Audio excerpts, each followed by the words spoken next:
পঞ্চম শ্রেণী হিন্দু ধর্ম শিক্ষা। তো পঞ্চম শ্রেণীর হিন্দু ধর্ম শিক্ষার সাজেশন দেখাবো 2025 সালে দ্বিতীয় সাময়িক পরীক্ষা। তো চতুর্থ অধ্যায় থেকে এবার আমরা সাজেশন শুরু করব। চতুর্থ থেকে ষষ্ঠ অধ্যায় পর্যন্ত সাজেশন দেখাবো। যেহেতু নবম অধ্যায় পর্যন্ত আছে সেহেতু আমরা চতুর্থ থেকে ষষ্ঠ অধ্যায় পর্যন্ত এবার সাজেশন দেখাবো। তো চলো আমরা দেখি কোন কোনগুলো ইম্পর্টেন্ট এই পরীক্ষায় আসার জন্য আমরা সেগুলো দেখাবো, ঠিক আছে?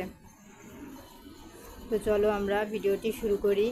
তো এখানে আমি শূন্যস্থান, ডান বাম মিলকরণ, তারপরে হচ্ছে সংক্ষিপ্ত প্রশ্ন, টিক চিহ্ন, বর্ণনামূলক প্রশ্ন সবই দেখাবো। শুধু শুদ্ধ আর অশুদ্ধ সেটাও আমি কমেন্টে দিয়ে দিব, তোমরা কমেন্ট থেকে ওই শুদ্ধ অশুদ্ধটি দেখে নিবা, ঠিক আছে? তো সর্বপ্রথম দেখো চতুর্থ অধ্যায় শূন্যস্থান আছে, এখান থেকে কোন কোনগুলো ইম্পর্টেন্ট আমরা সেগুলো এখন দেখবো যে কোন কোন শূন্যস্থানগুলো আমাদের ইম্পর্টেন্ট পরীক্ষায় আসার জন্য। এই যে ইম্পর্টেন্ট শূন্যস্থানগুলো হচ্ছে, দেখো 1 নম্বরে বলেছে সকল মানুষের মধ্যে রয়েছেন ড্যাশ কি। তো এগুলো তোমরা এই চ্যানেলে ভিডিও দেওয়া আছে, এই পৃষ্ঠা সার্চ করলে বা অধ্যায় সার্চ করলে উত্তর চলে আসবে, সেখান থেকে দেখে নিও। তো ইম্পর্টেন্টগুলো আমি দেখিয়ে দিচ্ছি। 2 নম্বর আছে মুসলমান ধর্মাবলম্বীরা উপাসনালয়কে বলেন। তো কি হবে এটি দেখে ইম্পর্টেন্ট, মানুষে মানুষে কোনো ড্যাশ করা উচিত নয়, এটি ইম্পর্টেন্ট। তো এখন আমি চলে যাব নেক্সটে। এই যে ডান বাম মিলকরণ আছে, কারণ প্রত্যেক কথা থেকে যে ডান বাম মিলকরণ দেখাবো এটি কিন্তু খুবই ইম্পর্টেন্ট, বিশেষ করে এটি হচ্ছে 100% ইম্পর্টেন্ট, ঠিক আছে?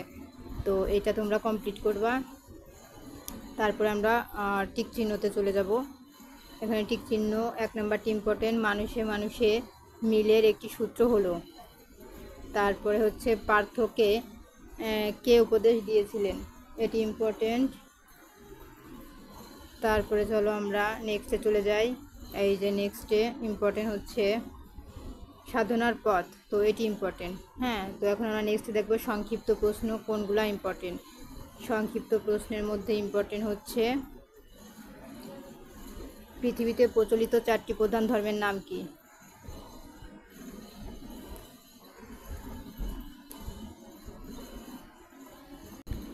তো দেখো এর মধ্য থেকে কিন্তু আমাদের ইম্পর্টেন্ট প্রশ্ন হচ্ছে এই যেটা তো দিয়েছি, পৃথিবীতে প্রচলিত 4টি প্রধান ধর্মের নাম কি।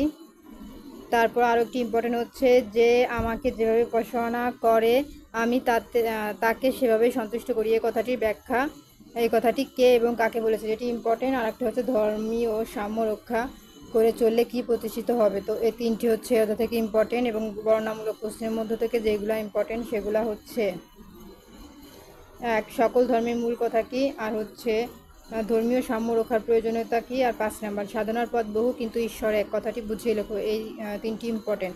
তো এখন আমরা চলে যাব পঞ্চম অধ্যায়।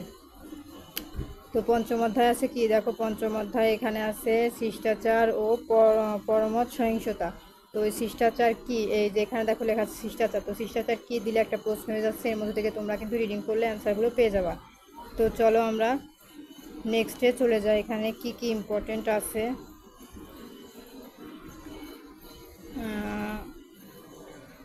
রিডিংগুলো ভালো করে পড়বা। তো এখানে দেখো শূন্য স্থান আছে, শূন্য স্থান কোনগুলো ইম্পর্টেন্ট সেগুলো দেখাবো। নর্ম ভদ্র আচরণকে ড্যাশ বলে, শিষ্টাচার ধর্মের এটা হবে। আর পরমত সহিংসতার সহনহিত হিত কি একটি ড্যাশ, সংহতির একটি ড্যাশ, পরমত সহিংসতা সংহতির একটি ড্যাশ। তো এটি ইম্পর্টেন্ট। এখন এই যেখানে আছে ডান বাম মিলকরণ, এই ডান বাম মিলকরণটি কিন্তু ইম্পর্টেন্ট, এটা করবা। তারপরে আমরা নেক্সটে চলে যাব টিক চিহ্নতে। টিক চিহ্ন হচ্ছে এটা হবে ইম্পর্টেন্ট, আমাদের চরিত্রকে উন্নত করে।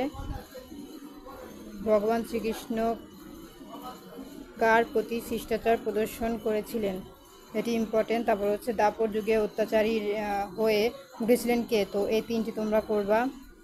এখন আমরা নেক্সটে চলে যাব।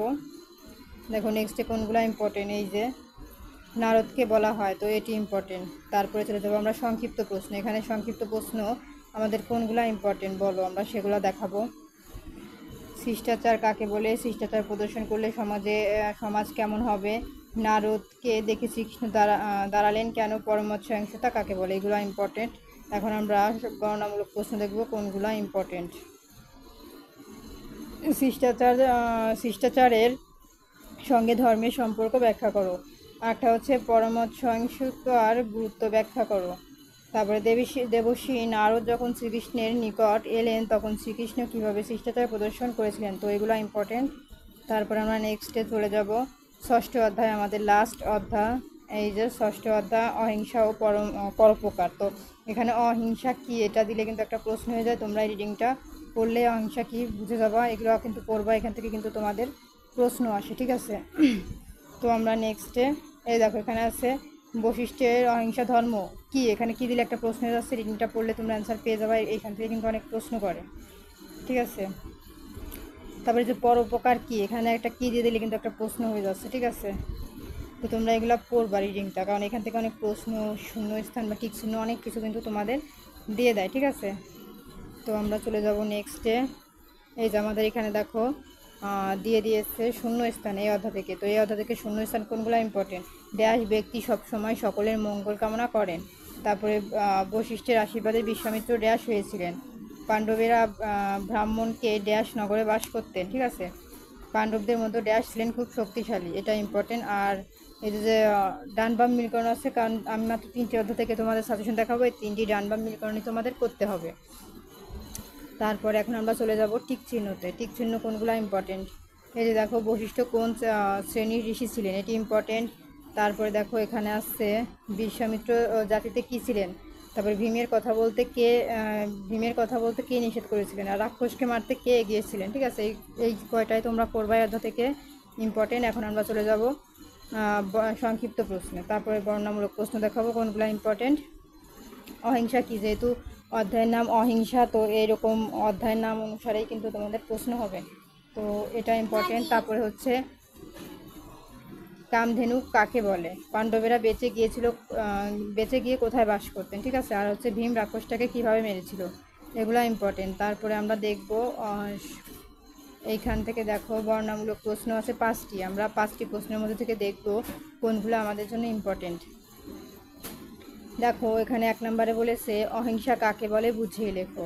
তারপরে দেখো 2 নম্বরে বলেছে বশিষ্ঠ কিভাবে বিশ্বামিত্রকে আপ্যায়ন করলেন, এটি ইম্পর্টেন্ট। তারপরে আছে ব্রাহ্মণের ঘরে কান্নার রোল উঠেছিল কেন। আর 5 নম্বর নগরবাসী বক রাক্ষসের হাত থেকে কিভাবে রক্ষা পেলেন, ঠিক আছে, পেয়েছিল। তো এই কয়টি তোমরা করলে অবশ্যই তোমাদের পরীক্ষায় কমন পড়বে। তো ষষ্ঠ অধ্যায় পর্যন্ত আমি সাজেশন দেখিয়েছি, আর হচ্ছে যা যা পরীক্ষায় আসবে শূন্যস্থান, টিক চিহ্ন, ডান বাম মিলকরণ, সংক্ষিপ্ত প্রশ্ন এবং বর্ণনামূলক প্রশ্ন, এই 5টির সমাধানই কিন্তু আমি তোমাদের দিয়েছি কোনগুলো আসবে।